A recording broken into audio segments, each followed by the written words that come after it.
Hey there everyone, on today's Tech Talk, we're going to be talking about dampers. Yeah, we're going to cover all the different types, what you need to check before you install them, and the proper way to put them on your engine. So in today's Summit Racing Tech Tip, we're going to talk all about dampers. Harmonic balancer or a harmonic damper. Whatever you have, they are both an important part of your high-performance engine. Now, these are two cats of the same color. Now, you might think that, well, are they the same? But they're not the same. One will absolutely influence the balance of your crankshaft on an external balanced operation. The other one will just be part of it and just dampen harmonics, and that's what we're going to go over today. We have a whole bunch of things that we're going to cover, and we're going to start with the stock damper or balancer. They are built to absorb harmonics, and harmonics are something that is very, very dangerous to an engine. When an engine fires, the engine ratchets back and forth and be really tough on parts. The balancer and harmonic damper's job is to dampen those harmonics. These are stock, and this one is a damper. This was for a small block Chevy. This does not affect the balance of the engine. It is just there to absorb the harmonics. Now, these are made by having an inner hub and an outer ring that has an elastomer ring in between it. This is bonded together. The rubber that bonds these two together is specifically designed to dampen the harmonics in the range that this engine is designed to operate in. On this one also has the same type of rubber. The problem with stock type balancers and dampers is this rubber will degrade over time. These obviously have been on the engines for a long time, and this rubber can degrade. Now, that can do a couple of different things. What'll happen is, at best, this will just slip on here. These have a timing mark on them that, well, that's what you use to time your engine. So if that inner hub slips from the outer hub, what happens? Your timing mark goes away. At worst, this inner hub separates from the outer hub, and this outer hub comes off and might wreck something in your car, but worse, it could go out and actually hurt somebody. So when they get to this part, you want to replace them.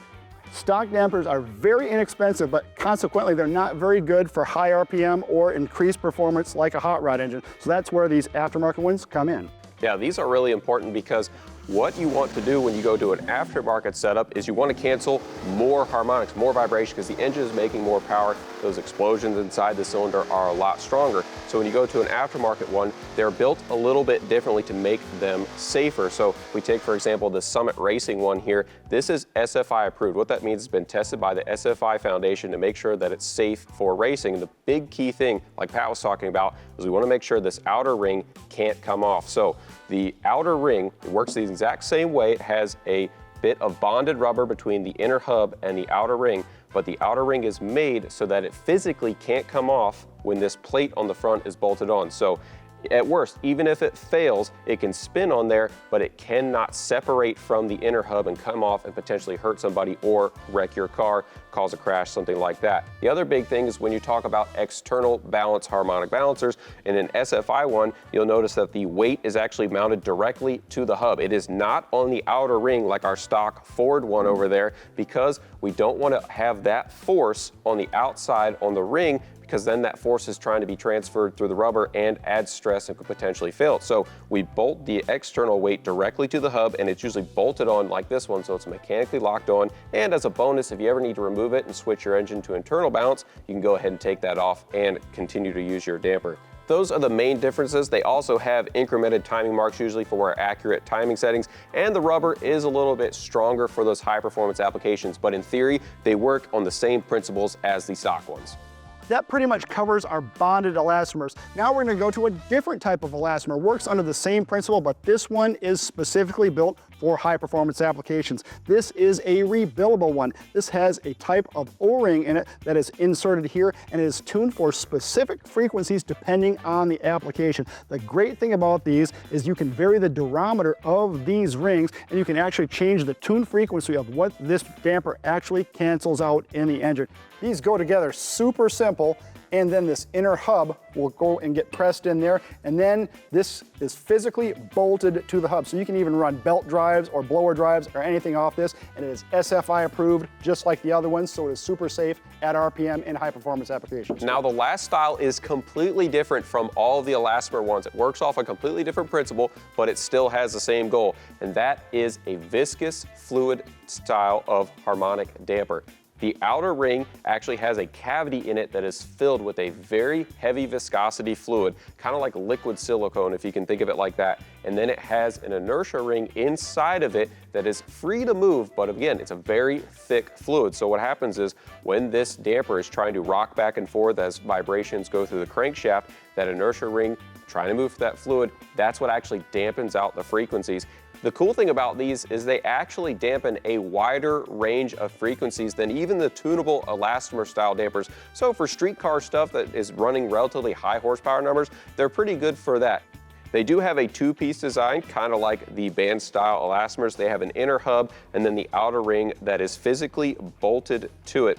So these are SFI approved if you want to use them in racing. They are a little bit heavier than the band style elastomer ones, but they don't need to be rebuilt like those. As long as the fluid is inside the damper and it hasn't been overheated, then it is functioning properly just like it was when it was brand new. So these have external balance options as well, and those are externally balanced on the hub, and they have incremented timing marks kind of like the other race ones as well. These are a great option. We use them in street car stuff all the time, and they work really, really good.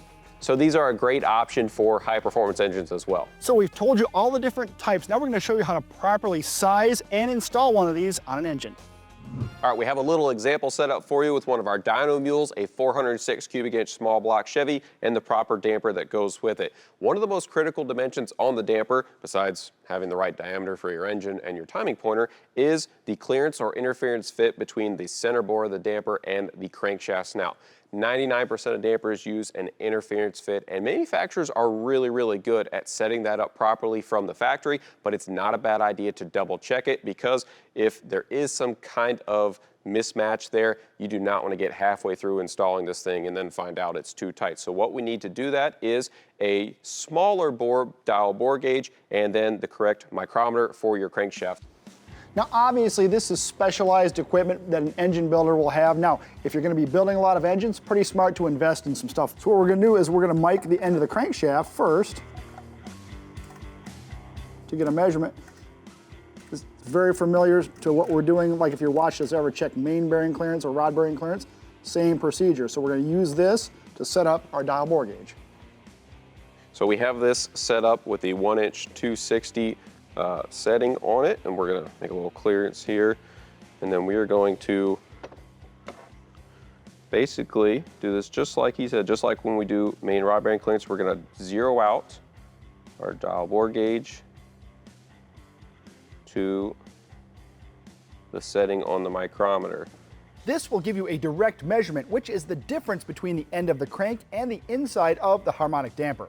So we're going to set this on 0, so that when the dial bore gauge reads 0, it is the exact size of our crankshaft. And then we can take that and measure the inside of this bore. And whatever reading it gives us is the interference fit for our crankshaft and damper. So in this instance, we're reading to the right of 0. When we do main bearing clearance, we're normally reading to the left, but on this side, we're the right. And we're right at 1/1000th of an inch of interference. Now normally for steel hub dampers, we're going to target between 1 and 1.5. If you use an aluminum hub, usually that goes up a little bit to about 2. And beware that some of the older styles, like the originals, like FEs and things like that, can use a clearance fit. So just make sure that you check with the manufacturer to make sure that your interference fit is right. And then, as long as it is, you're ready to go on.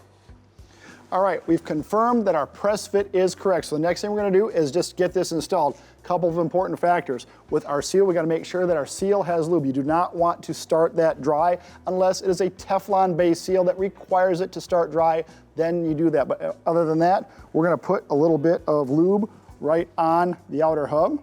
There's already lube in the seal itself, so we're good there.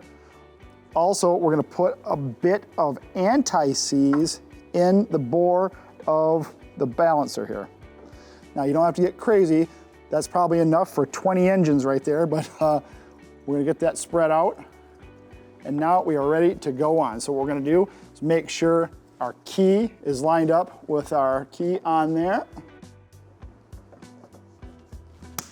And then we're gonna use an actual proper installer. It's very, very tempting on things like this to either grab like a block of wood and a big hammer and whale it on, or even worse, take the bolt and cinch it on there to like run the bolt in and then run in with an impact. There are a lot of bad things that can happen when you do that, so you have to get a proper installation tool. These are available pretty much anywhere. If you don't have one, you can usually go rent one at an auto parts store and then return it. So. Yeah, and you can get them where they have a bunch of different attachments, so they work on a bunch of different engines. It's usually not a one-use thing. It's something you can use on almost any engine. Another big thing we see is people heating up dampers. That's a tricky business. If you're heating up just the hub, you can usually get away with not hurting anything, but if it's a single piece like this is not something you want to put heat into. Plus, heating it up can also damage this seal, so it will immediately leak when you put it on. So putting it on this way is the right way. So. Yeah, and again, if you have that interference fit correct, this is a very smooth process. It should not be crazy. If you start pressing this on, you start hearing kind of like clunks, or like it feels weird where it gets tight and gets loose. It's probably too tight. So basically, we're gonna hold the inner piece of the installer with one wrench, just so it doesn't try and drive the threads into the balancer bolt threads. And then we're gonna use the outer nut, and that's gonna slowly press the damper on. When you're doing this, we like to start out relatively slow, make sure the damper is nice and square, make sure it's not trying to go in crooked. It's also a good idea to make sure that it's not catching the keyway. If you got everything lined up, you shouldn't have any issues, but just make sure it's not trying to push that Woodruff key inside the engine. And it should be a relatively smooth process. You should be able to do it with a couple fingers on a big wrench like this. Everything being correct, it should go on as easy as Frankie is putting it on. If it's not, take your time, take it back off, make sure either if you can't measure it, make sure you can borrow something so you can measure it to make sure you have it right. And when we get to the bottom, basically on a lot of engines, especially domestic V8 stuff, the damper actually bottoms out either on the timing gear or the oil pump drive. So when you get to the bottom of it, you're gonna know when to stop because it's gonna be dead solid. If it starts to feel squishy or weird or something like that, again, stop, pull it off, check everything, start over. So once we have it seated, then we can just back it off. And we'll take the stud and loosen that up. It shouldn't be very tight since we held it. And then we just unthread the entire piece.